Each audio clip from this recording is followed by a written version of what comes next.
Lesson 9, page 8 of Psaltic method. This is Michael Tsiapoudos with Patriarch of Psautophiles.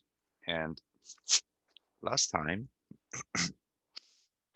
we talked a little bit about the time characters. and here they are: klasma, apli, dipli, gorgon. And we said that the klasma is adding one bit, just like the appli. So for example, instead of having two characters that each one take their own bit, we can put a klasma on top of one of those quantitative or quantity characters, and that character is just going to gain one bit. Same thing with the pli is going to add 2 bits. Today, we're going to see how Gorgon works out, okay? Let's see how the Gorgon works out. So we said that the Gorgon takes that quantity character, modifies that quantity character by performing it on the arsis. Thesis και arsis chronos enas. I really want you to memorize that because chronos is thesis and then the arsis.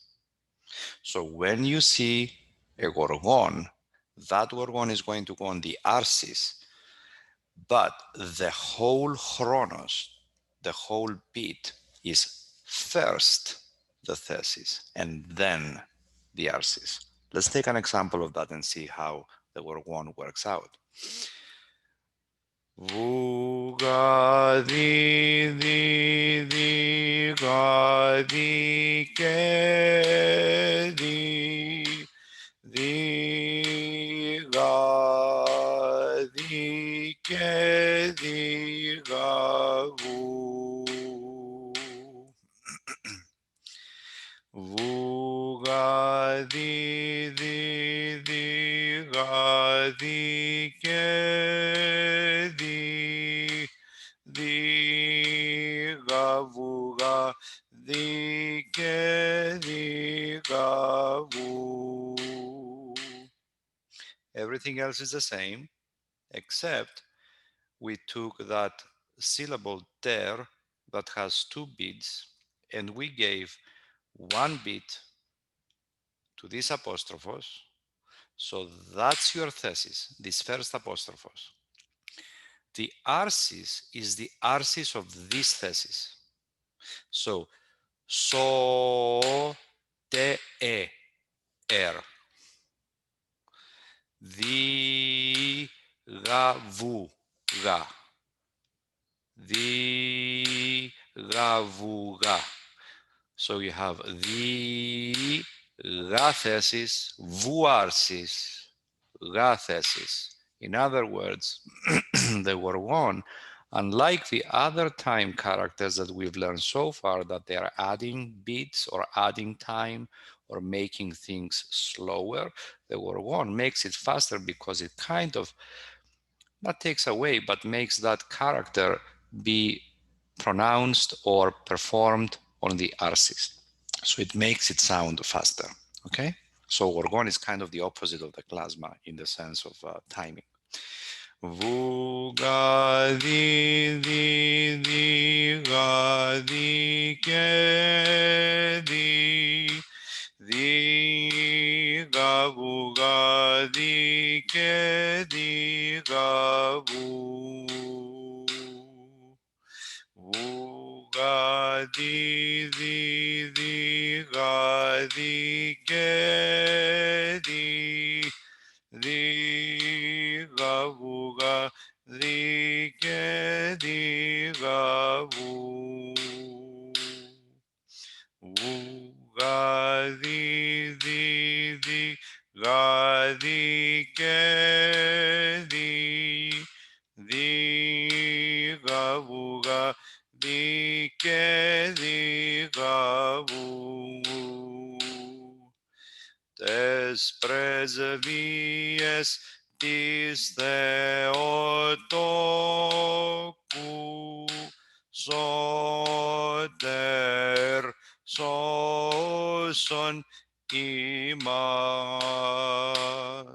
Okay, and that's the Gorgon.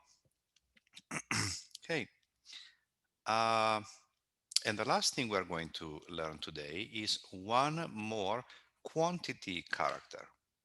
So far, we've learned about oligon, ison, apostrophos. Then we've learned about elafron, that goes two notes below immediately, not one by one.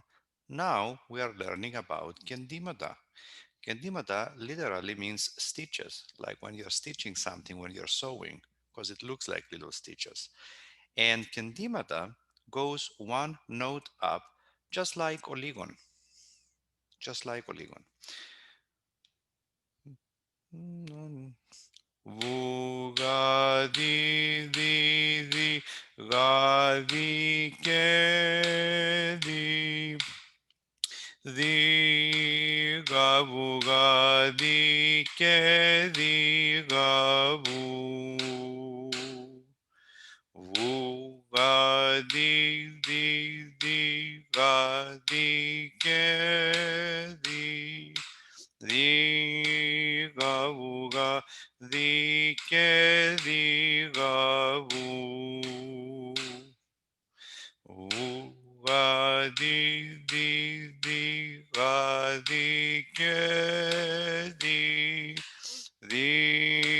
ga vu ga di ke di ga vu Tes preservies tis Theotoku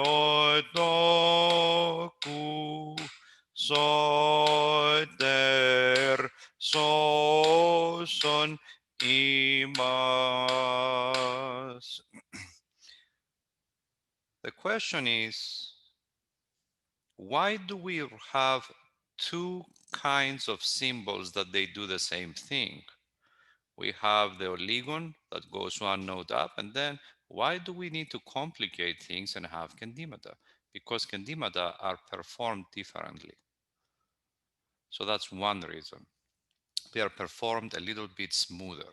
The other reason is that look how nicely on the so you can put the Kandymata on top instead of having this very long and awkward writing up here.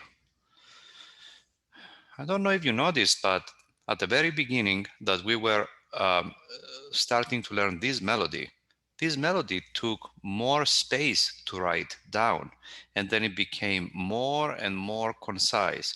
Instead of having another ison here, we put a klasma, and that gave it one more beat. Same thing here.